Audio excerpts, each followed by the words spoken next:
अजीब ही बात है। लेकिन आप तबीब के मशवरे के बगैर लेते होंगे ना जी?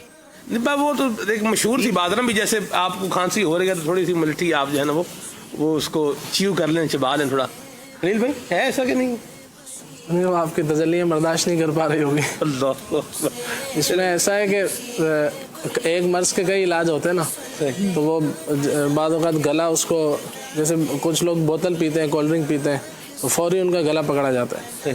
और जैसे अब यूँ कह लें मैं अगर पी लूँ तो मैं फिर जो है ना गला मेरा नाज शरीफ नहीं पढ़ सकूँगा। इसी तरह आप भी गले जैसे नाजुक होते हैं, अपने अपने हिसाब से होता है, तो वो नहीं चलता तो उसका कोई नेमुल बदल इस्तेमाल कर लें, वो ये इसका हल है।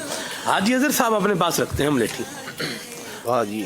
बेहतर अंदाज इसका ये भी है कि आप मुलेठी को छील कर इस्तेमाल करें। इसका जो छिलका होता है, ये जो दवा भी बनाए जो मैंने अर्ज़ किया, छिलका उतार दें, इसका छील लें ऊपर से, फिर इसको इस्तेमाल करें तो फिर इंशाल्लाह ये ज़्यादा कारआमद है। सही जी।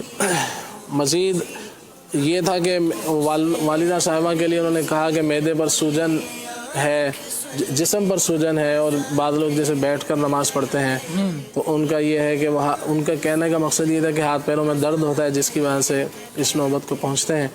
तो ऐसे लोगों के लिए मदनी मशवरा भी है कि जो लोग कुर्सी पर बैठ कर नमाज़ पढ़ते हैं वो मुफ्ती साहब से इसका शरई मसला भी पूछ लें कि उनके लिए ये दुरुस्त भी है या नहीं। बाकी जो आम तौर से जिस्मानी कमज़ोरी या सूजन वगैरह हो जाती है, पट्ठे वगैरह कमज़ोर हो जाते हैं, तो उसके हवाले से एक इलाज अर्ज़ कर देता हूँ, वो बनाकर आप इस्तेमाल करें, इंशाअल्लाह अल्लाह ने चाहा तो फ़ायदा हासिल होगा। ये यूँ कह लें कि जोड़ों के दर्द के लिए और सूजन के लिए इंशाअल्लाह मुफीद है। पट्ठों की कमज़ोरी के लिए भी मुफीद है ये। बाकी जो उन्होंने पूछा था कि वो कद बढ़ाने का नुस्खा है, उसको किस तरह से इस्तेमाल करना है, वो अब मुंह में रखकर ऊपर से दूध पी लें, दूध में मिक्स कर लें, बात एक ही है। तो जिस अंदाज से भी आप पीना चाहें उसको पी सकते हैं, और कभी दूध ना हो तो पानी से भी इस्तेमाल कर सकते हैं, और चंद माह मुसलसल खिला दें, 2-3 महीने उसको इस्तेमाल करवा दें, इंशाल्लाह कोई इसका ऐसा साइड इफ़ेक्ट नहीं है तो आप खिला सकते हैं।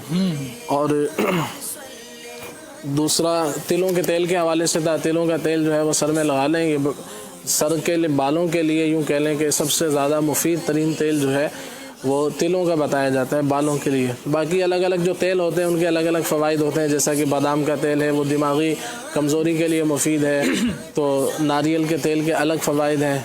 तो दूसरे जो तेल होते हैं, धनिए का तेल है वो ठंडा होता है, काहू का तेल है वो ठंडा होता है, खशखाश का तेल है, या इसी तरह से कद्दू शरीफ के बीज का भी तेल निकाला जाता है, तो वो जो है नींद के लिए मुफीद होता है, खुश्की के लिए मुफीद होता है। अलग अलग तेलों के अलग अलग फ़वाइद हैं, मगर जो बालों के लिए मुफीद तेल है तो वो तिलों का सबसे ज़्यादा मुफीद है। तो इसके लिए आप परेशान ना हो, ये गरम है तो इसको सर में नहीं लगा सकते, इस तरह की कोई बात नहीं। सबसे पहले झड़ने के हवाले से भी बहुत सारे मैसेजेस आए हुए जी, उन बाल झड़ने वालों के लिए भी कुछ तजवीज़ कीजिए जी। उनके भी बहुत मैसेजेस आए हुए हैं, तकरीबन 4 से ज़ायद में पड़ चुका। उनका कहना यह है कि बाल बहुत ज़्यादा झड़ते, तो क्या वो भी अगर तिल का तेल लगाएं उनके लिए मुफीद रहेगा? तिलों का तेल मिक्स कर लें, तिलों का तेल और इसके साथ जो है कस्टर ऑयल।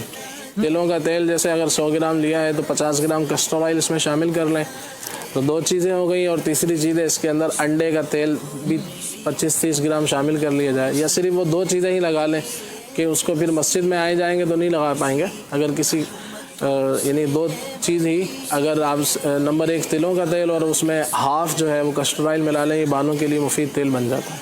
ज़बरदस्त, माशाअल्लाह। इसमें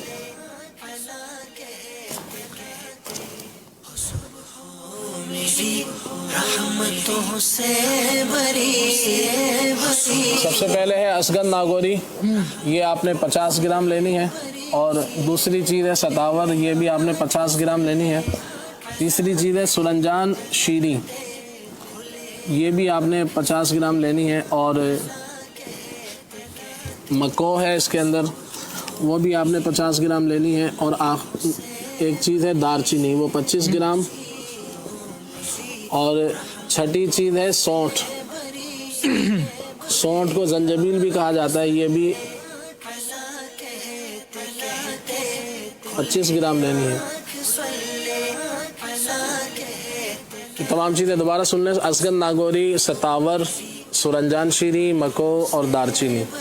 ये दालचीनी 25 ग्राम और सौंठ ये भी 25 ग्राम, बाकी चीज़ें 50-50 ग्राम, तमाम चीज़ों को पीस लिया जाए और सुबह शाम 1-1 चम्मच इस्तेमाल करें, इंशाल्लाह इससे फ़ायदा हासिल होगा। और जोड़ों के दर्द है, पट्ठों की कमज़ोरी है, इंशाल्लाह सूजन वगैरह है, उस हवाले से मुफीद है। बाद लोग ऐसे होते हैं कि जिनका एक्सीडेंट हो जाता है और बाद में उस जगह पे दर्द वगैरह हो रहा होता है, तो वो लोग भी इसको चाहें तो इस्तेमाल कर सकते हैं, इंशाल्लाह उनको भी इस हवाले से फ़ायदा हासिल होगा।